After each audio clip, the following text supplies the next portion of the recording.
এখান থেকে চলে গেলে কোনো আফসোস হবে না, কারণ সেরা 8-এ আসতে পেরেছি এবং প্রথমবার অংশগ্রহণ করে আমি এই পর্যন্ত আসতে পেরেছি, এটা আমার কাছে অনেক। আখির কাছে জানতে চাই, এই অভিজ্ঞতা একদমই প্রথম। প্রতিটা পর্বে আপনি ভালো পারফরমেন্স দিয়েছেন, সেটা বিচারকদের থেকে ভালো মন্তব্য কুড়িয়েছেন, বিচারকরা যে উপহার আপনাদেরকে দেন সেই উপহার পেয়েছেন।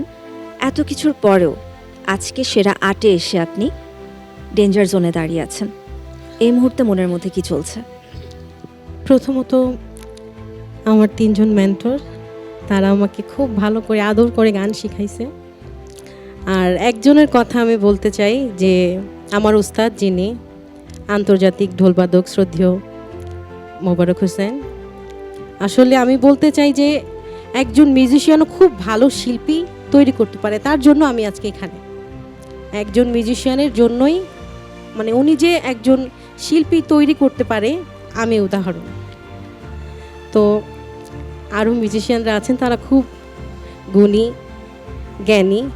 আমি যে তাদের সাথে এখানে মানে গান করতে পারছি, আমি ধন্য।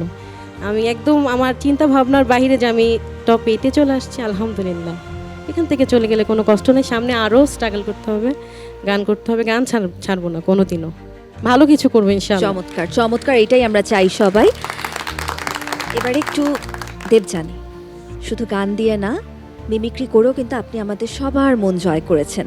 শুধু এই ক্যামেরার সামনের মানুষগুলোর কাছ থেকে না, ক্যামেরার পেছনে আমাদের দর্শক মহলের কাছ থেকেও কিন্তু আপনি অনেক প্রশংসা কুড়িয়েছেন। এত কিছুর পরেও সেরা 8-এ এসে ডেঞ্জার জোনে, হয় আজকে আপনি সেরা 6-এ যেতে পারবেন, না হলে এই মঞ্চ থেকে, এখান থেকে আপনাকে বিদায় নিতে হবে। যদি প্রাপ্তি অপ্রাপ্তির হিসাবের দিকে তাকাই, তাহলে কোন পাল্লাটাকে আপনি ভারী করে রাখবেন?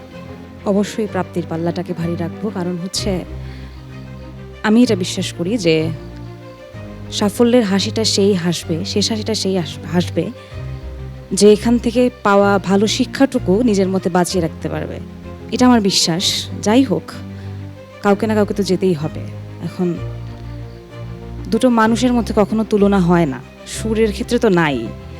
হয়তো বা তখন ওই সময়টাতে লাক আমার ফেভারে ছিল না, তাই জন্য যদি চলে যেতে হয় তো এটা আসলে বাকিটা তো ঈশ্বরের ইচ্ছা।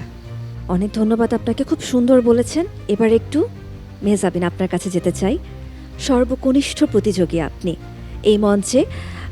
আপনার সুর দিয়ে যতটা না আপনি প্রশংসা পেয়েছেন, তার পাশাপাশি কিন্তু সর্বকনিষ্ঠ দেখে সবার আদরও পেয়েছেন। এত কিছুর পর যদি আজকে এই মঞ্চ থেকে সেরা 8 থেকে যদি আপনাকে বিদায় নিতে হয়, তাহলে কি করবেন?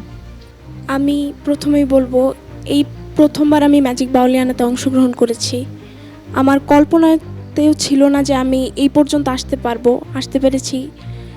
গান কখনো থামাবো না, গান চলবে, গান সারা জীবনই থাকবে। সবচেয়ে বেশি এখানে মিস করব দেবযানীদিকে, কারণ যদি চলে যাই, তাকে প্রচণ্ড আমি অনেক জ্বালাইছি। এছাড়া আমার 3 মেন্টর, লাভলি ম্যাম, রাব্বি ভাইয়া, ওয়াসি ভাইয়া, 3জনই আমার অনেক প্রিয় মানুষ। লাভলি ম্যাম আমাকে অনেক আদর করে, মেয়ের মতো বলে। আবার এখানে আসার পর আমি একটা বাবাও পেয়েছি।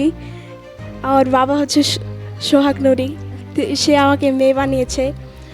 এখান থেকে চলে গেলে কোনো আফসোস হবে না, কারণ সেরা 8-এ আসতে পেরেছি এবং প্রথমবার অংশগ্রহণ করে আমি এই পর্যন্ত আসতে পেরেছি, এটা আমার কাছে অনেক। চমৎকার। এই যে বাবার কথা বললেন, আমার কিন্তু মনে আছে আপনি যখন ময়মনসিংহ অডিশনে ছিলেন, তখন আপনার সাথে আপনার বাবাও এসেছিল অডিশন দিতে। এই যে বাবার সাথে এত সুন্দর সুমধুর একটা স্মৃতি, সেখান থেকে 40,000 প্রতিযোগীকে পেছনে ফেলে সেরা 8-এর মঞ্চে দাঁড়িয়েছেন। বন্ধু হিসেবে শুধুমাত্র প্রতিযোগীদেরকেই না, মেন্টরদেরকে পেয়েছেন, বিচারকদেরকে পেয়েছেন, আমাদের সুরের সারথীরা যারা আছেন, যন্ত্রসঙ্গীত শিল্পীদেরকে পেয়েছেন। এত কিছুর মাঝেও আপনারা সবাই যে হাসি মুখে আত্মবিশ্বাস নিয়ে মঞ্চে দাঁড়িয়ে আছেন, ভীষণ অনুপ্রাণিত করছে আমাকে। আমার মনে হয় আপনাদেরকে দেখে আরও অনেক শিল্পীরা নিজেদেরকে এখন থেকেই প্রস্তুত করবে এই মঞ্চের জন্য।